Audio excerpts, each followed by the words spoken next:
Imagine it's 1914. The world is engulfed in the Great War, a conflict of unprecedented scale and brutality.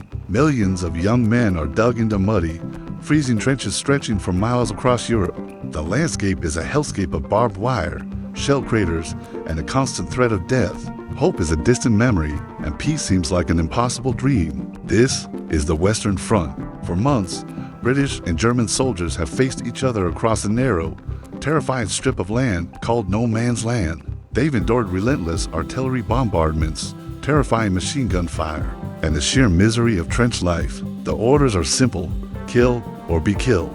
Yet, as Christmas approaches, something extraordinary, something almost unbelievable, begins to happen. It starts with small, tentative signs. On Christmas Eve, the relentless noise of war begins to fade. The guns fall silent. British soldiers, huddled for warmth in their trenches, hear something strange drifting across the battlefield. It's not the sound of an attack, it's music. The Germans are singing Christmas carols. One of their favorites is Still Nacht, Silent Night. Hesitantly at first, the British soldiers respond. They start singing their own carols. The first Noel echoes back across the desolate landscape for a few precious moments. The battlefield is transformed into a surreal, open-air concert, a shared celebration of a holiday that transcends nationality and conflict. As the carols travel back and forth, a new sound emerges: voices, shouted greetings in broken English and German. Merry Christmas, Tommy. Happy Christmas, Fritz. Banners and signs start appearing above the parapets, wishing the enemy a happy holiday. This is more than just a pause in the fighting. It's a bridge being built, inch by inch, across the divide of war. Then comes the most daring step of all. A German soldier, unarmed, cautiously climbs out of his trench and walks into No Man's Land. He holds no weapon, only a small Christmas tree, its candles flickering in the cold night air. Hearts pound on both sides. Is it a trap? A trick?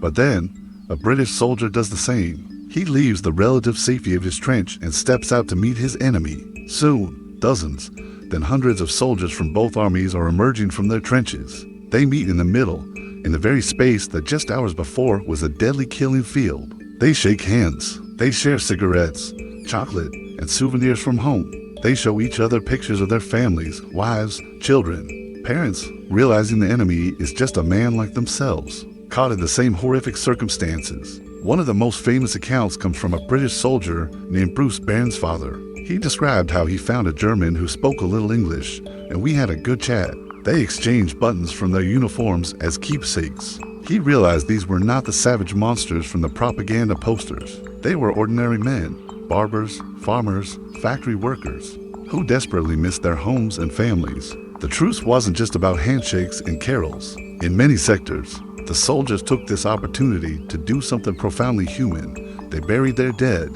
Comrades who had lain for weeks in No Man's Land were finally given a proper burial. Joint services were held, with soldiers from both sides standing shoulder to shoulder, paying their respects to the fallen, regardless of their uniform. It was a moment of shared grief and mutual respect that defied the very nature of war. And then, there was the football match, or rather, several of them. In the frosty fields of No Man's Land, soldiers used helmets for goalposts and kicked around whatever they could find: a ration tin, a bundle of straw. For a short time, they weren't soldiers fighting a war. They were young men playing a game. Laughter replaced the sound of artillery. Cheers replaced the cries of battle. These impromptu games became the most iconic symbol of the Christmas truce, a perfect metaphor for shared humanity triumphing over conflict. Think about the courage it took.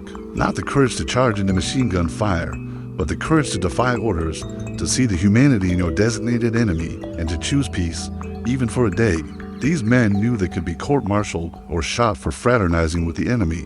Yet, they did it anyway. Why? Because the spirit of Christmas, the longing for peace, and human connection was stronger than the orders of generals and the hatred of nations. Sadly, the truce was not universal. In some parts of the front, the fighting continued unabated, and the high command on both sides was furious. They saw it as an act of insubordination, a threat to the fighting spirit of their troops. General Sir Horace Smith-Dorrien of the British, the Second Corps, issued strict orders forbidding any friendly communication with the enemy. The message was clear: this must never happen again. When Christmas Day ended, the soldiers reluctantly returned to their trenches. In some areas, the truce lingered for another day, but the pressure from above was immense. The war had to go on. A German soldier wrote in his diary, "It was a day of peace in war. It is a pity that it was not a decisive peace." As the first shots were fired to signal the end of the truce, there was a shared sadness. The men who had just shared gifts and played football were now expected to kill each other once more. Some accounts tell of soldiers firing intentionally high into the air, unwilling to aim at the men they had just befriended.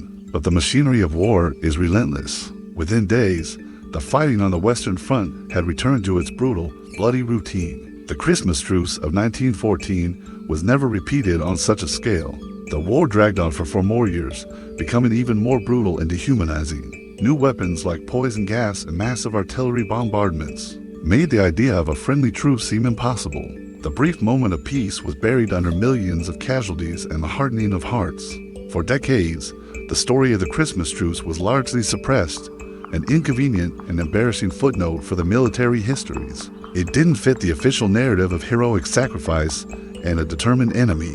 It was a story of common soldiers who realized they had more in common with each other than with the leaders who sent them to fight. But the story survived, passed down in the letters and diaries of the men who were there. It's a testament to the fact that even in the darkest of times, in the most inhumane of circumstances, the human spirit can shine through. It reminds us that empathy and compassion are not weaknesses, but powerful forces that can bridge any divide. The Christmas truce is more than just a heartwarming historical anecdote. It's a powerful lesson. It challenges us to look beyond the labels and uniforms that separate us. It asks us to question the narratives that paint others as monstrous enemies. It shows that peace isn't just an abstract concept negotiated by politicians.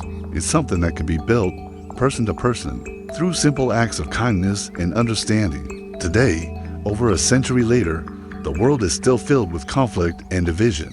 It's easy to feel hopeless, to believe that war and hatred are inevitable parts of the human condition. But then we remember those soldiers in 1914. We remember the carols sung across no man's land, the shared cigarettes, the handshakes, the football matches. Their story is a beacon of hope.